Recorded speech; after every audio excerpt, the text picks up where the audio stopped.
brought to you by Vigard. ಇನ್ನು ಕೋಲಾರದಲ್ಲಿ ಏನು ನಡೀತಾ ಇದೆ? ರಾಹುಲ್ ಗಾಂಧಿ ಬಂದು ಹೋದ್ಮೇಲಾದ್ರೂ ಕೋಲಾರದಲ್ಲಿ ಸ್ಥಿತಿಗತಿಗಳೇನಾದರೂ ಬದಲಾಗಿದೆಯಾ? ಮುನಿಯಪ್ಪ ರಮೇಶ್ ಕುಮಾರ್ ಬಣ ಒಂದಾ ಕೆಲಸ ಮಾಡ್ತಾ ಇದೆಯಾ? ಭಿನ್ನಮತ ಶಮನ ಆಯ್ತಾ? ಇವೆಲ್ಲ ಪ್ರಶ್ನೆಗಳು ರಾಹುಲ್ ಗಾಂಧಿ ಎದುರು ಎರಡು ಗುಂಪಿನವರ ನಡುವೆ ಒಗ್ಗಟ್ಟು ಏನಾದರೂ ಬಂದಿದೆಯಾ? ಅದನ್ನ ತೋರಿಸುವಂತ ಪ್ರಯತ್ನ ಮಾಡಿದಾರಾ? ರಾಹುಲ್ ಜೊತೆ KH ಮುನಿಯಪ್ಪ ಮಾತುಕತೆ ಮಾಡಿದ್ದಾರೆ. ವೇದಿಕೆಯಲ್ಲಿ ರಾಹುಲ್ ಗಾಂಧಿ ಜೊತೆ ಆತ್ಮೀಯ ಚರ್ಚೆ ಮಾಡಿದ್ದಾರೆ. ಅಂದರೆ ಬಹಳ ಆತ್ಮೀಯತೆ ಇದೆ ಅಂತ ತೋರಿಸುವಂಥ ಭಾಗ ಕೂಡ ಹೌದು. ಮಾತುಕತೆಯಲ್ಲಿ ಮಲ್ಲಿಕಾರ್ಜುನ ಖರ್ಗೆ ಅವರು ಕೂಡ ಅದರಲ್ಲಿ ಪಾಲ್ಗೊಂಡಿದ್ದರು. ರಾಹುಲ್ ಜೊತೆ ಶಾಸಕಿ ರೂಪಕಲಾ ಕೂಡ ಮಾತುಕತೆ ಮಾಡಿದರು. ಈ ಮುಖಾಂತರ ಭಿನ್ನಮತ ಶಮನದ ಸಂದೇಶ ರವಾನೆ ಆಯ್ತಾ? ಇಲ್ಲಿ ತನಕ ಮುನಿಯಪ್ಪ ಆಗಲಿ, ಮುನಿಯಪ್ಪ ಅವರ ಮಗಳಾಗಲಿ ಎಲ್ಲೂ ಕಾಣಿಸ್ಕೊಂಡಿರಲಿಲ್ಲ. ಇನ್ನು ಒಂದೇ ವೇದಿಕೆಯಲ್ಲಿ ಇಬ್ಬರೂ ಕೂಡ ರಮೇಶ್ ಕುಮಾರ್ ಮತ್ತು ಮುನಿಯಪ್ಪ ಒಂದೇ ವೇದಿಕೆಯಲ್ಲಿ ಕಾಣಿಸ್ಕೊಂಡ್ರು.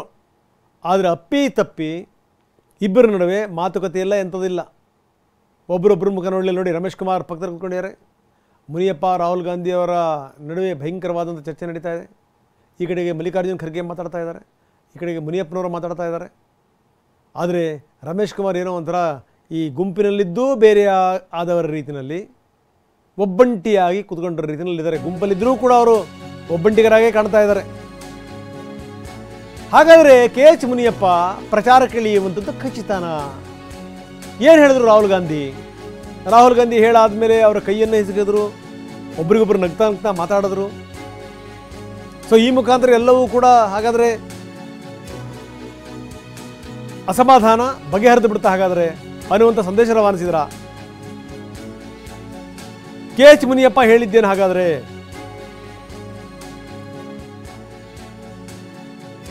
ಬನ್ನಿ, ನಮ್ಮ ಪ್ರತಿನಿಧಿ ರಾಜೇಂದ್ರ ಈಗ ನಮ್ಮೊಂದಿಗೆ ನೇರ ಸಂಪರ್ಕದಲ್ಲಿದ್ದಾರೆ. ರಾಜೇಂದ್ರ, ನಾವು ನೋಡ್ತಾ ಇದ್ವಿ ಎಷ್ಟರ ಮಟ್ಟಿಗೆ ಒಗ್ಗಟ್ಟು ಕಾಣ್ತಾ ಇತ್ತು ಅಂತ. ಒಂದು ಲೆಕ್ಕದಲ್ಲಿ ಒಗ್ಗಟ್ಟಿನ ಒಳಗಡೆ ಬಿಕ್ಕಟ್ಟು. ಯಾಕಂದರೆ ಒಂದು ಕಡೆಗೆ ಕೆಲವರು ಆತ್ಮೀಯವಾಗಿ ಮಾತಾಡ್ತಾ ಇದ್ರು, ಇನ್ನು ಕೆಲವೊಂದು ಕಡೆಗೆ ನನಗೂ ಅದಕ್ಕೂ ಸಂಬಂಧವೇ ಇಲ್ಲ ಅನ್ನೋ ರೀತಿಯಲ್ಲಿ ರಮೇಶ್ ಕುಮಾರ್ ನೋಡ್ತಾ ಕೂತ್ಕೊಂಡಿದ್ದು. ಇದು ತಗೊಳ್ಳೋಣ. ಇದು ಇನ್ವರ್ಟರ್ AC. ನೀವು ಗ್ಯಾಮ್ಲರ್ ಅಲ್ವಾ?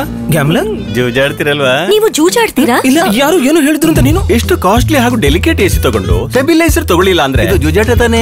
ಒಂದೇ ಫ್ಲಕ್ಚುಯೇಷನ್ ಗೆ ನಿಮ್ಮ ಇನ್ವರ್ಟರ್ AC ಪಾರ್ಟ್ಸ್ ಡ್ಯಾಮೇಜ್ ಆಗಬಹುದು. ಅದನ್ನು ವಿಗಾರ್ಡ್ ಉಪಯೋಗಿಸಿ ಸುರಕ್ಷಿತವಾಗಿರಿಸಿ. V-Guard, India's number 1 stabiliser. ಈ ಕೋಲಾರದ ಕಾಂಗ್ರೆಸ್ ಅಲ್ಲಿ ಎಲ್ಲವೂ ಕೂಡ ಸರಿ ಇಲ್ಲ ಅನ್ಲಿಕ್ಕೆ ಒಂದು ಬೆಸ್ಟ್ ಎಕ್ಸಾಂಪಲ್ ಇದು. ಹೋಲಿ ಇಷ್ಟೆಲ್ಲ ಆದ್ಮೇಲೂ ಕೂಡ ಈ ತೇಪೆ ಹಾಕುವಂತ ಕೆಲಸ ಆಯ್ತಾ? ಇದು ಸಂಪೂರ್ಣ ಬಿಕ್ಕಟ್ಟು ಶಮನಾಗಿಮನ ಅಂತ ನಾನು ಹೇಳಲ್ಲ. ಇದು ತೇಪೆ ಹಾಕುವಂತ ಕೆಲಸ ಆಯ್ತಾ? ರಂಗನಾಥ್, ಮೇಲ್ನೋಟಕ್ಕೆ ಇದು ತೇಪೆ ಕೆಲಸನೇ. ಯಾಕಂದ್ರೆ ಇಬ್ಬರ ನಡುವೆ ಗುಂಪುಗಾರಿಕೆ ಇದು ಯಾವುದೇ ರೀತಿಯು ಶಮನ ಆಗುವಂತ ಯಾವುದೇ ಲಕ್ಷಣಗಳು ಕಾಣ್ತಾ ಇಲ್ಲ. ಆದ್ರೆ ಚುನಾವಣಾ ಸಂಬಂಧ KH ಮುನಿಯಪ್ಪನವರು ಕೋಲಾರದಲ್ಲಿ ತಮ್ಮ ಅಸ್ತಿತ್ವವನ್ನು ಉಳಿಸ್ಕೊಳ್ಳೋದಕ್ಕೋಸ್ಕರ ಈ ಒಂದು ಚುನಾವಣೆಯಲ್ಲಿ ಅಭ್ಯರ್ಥಿ ಪರ ಪ್ರಚಾರಕ್ಕೆ ಇಳಿಲೇಬೇಕು ಅನ್ನೋ ಒಂದು ತಂತ್ರವನ್ನು ಅವ್ರು ಮಾಡಿರುವಂಥದ್ದು. ಹಾಗಾಗಿ ಈ ಕಳೆದ 2 ದಿನಗಳಿಂದ ಕೋಲಾರ ಲೋಕಸಭಾ ಕ್ಷೇತ್ರದಲ್ಲಿ ಪ್ರಚಾರಕ್ಕೆ ಇಳಿತಾ ಇದ್ದಾರೆ. ಜೊತೆಗೆ ಕೋಲಾರ ಅಭ್ಯರ್ಥಿ ಪರವಾಗಿ ಇಡೀ ದಿನ ಅಂದರೆ 4-5 ದಿನ ತಾನು ಪ್ರಚಾರವನ್ನು ಮಾಡ್ತೀನಿ ಅನ್ನೋ ಮಾತುಗಳನ್ನು ಕೂಡ ಹೇಳಿದ್ದಾರೆ. ಇದರಿಂದ ಒಂದು ಮೆಸೇಜ್ ಏನು ಅಂತಂದರೆ, ಚುನಾವಣೆಗೋಸ್ಕರ ಇವರಿಬ್ಬರು ಏನು ಗುಂಪುಗಾರಿಕೆ ಏನಿತ್ತು ಅದನ್ನು ತಾತ್ಕಾಲಿಕವಾಗಿ ಬ್ರೇಕ್ ಮಾಡಿದ್ದಾರೆ. ಆದರೆ ಆ ಒಂದು ಏನು ಗುಂಪುಗಾರಿಕೆ ಏನಿತ್ತು ಅದು ಯಾವುದೇ ಕಾರಣಕ್ಕೂ ಕೂಡ ಮುಗಿಯುವಂಥ ಒಂದು ಸೂಚನೆಗಳಿಲ್ಲ. ಯಾಕಂದರೆ ನಾಯಕರ ನಡುವೆ ವೇದಿಕೆಯಲ್ಲಿ ಕೇವಲ ಅವರು ತೋರಿಕೆಗೆ ಮಾತ್ರ ಅಲ್ಲಿ ಒಂದಾದಂತೆ ಕಾಣ್ತಾ ಇತ್ತು. ಆದರೆ ಯಾವುದೇ ಕಾರಣಕ್ಕೂ ಅಕ್ಕಪಕ್ಕದಲ್ಲಿ ಕೂತಿದ್ರು ಒಂದು ಮಾತು ಕೂಡ ಆಡಿಲ್ಲ. ಅಂದರೆ KH ಮುನಿಯಪ್ಪನವರು ಅಷ್ಟೇ ಅಲ್ಲ, ರಮೇಶ್ ಕುಮಾರ್ ಬಣದ ಯಾವುದೇ ಶಾಸಕರು ಇರ್ಬೋದು ಅಥವಾ ಯಾವುದೇ ಮುಖಂಡರು ಇರ್ಬೋದು, ಯಾರು ಕೂಡ KH ಮುನಿಯಪ್ಪನವ್ರ ಜೊತೆ ಮಾತಾಡಿಲ್ಲ. ಹಾಗಾಗಿ ಇದು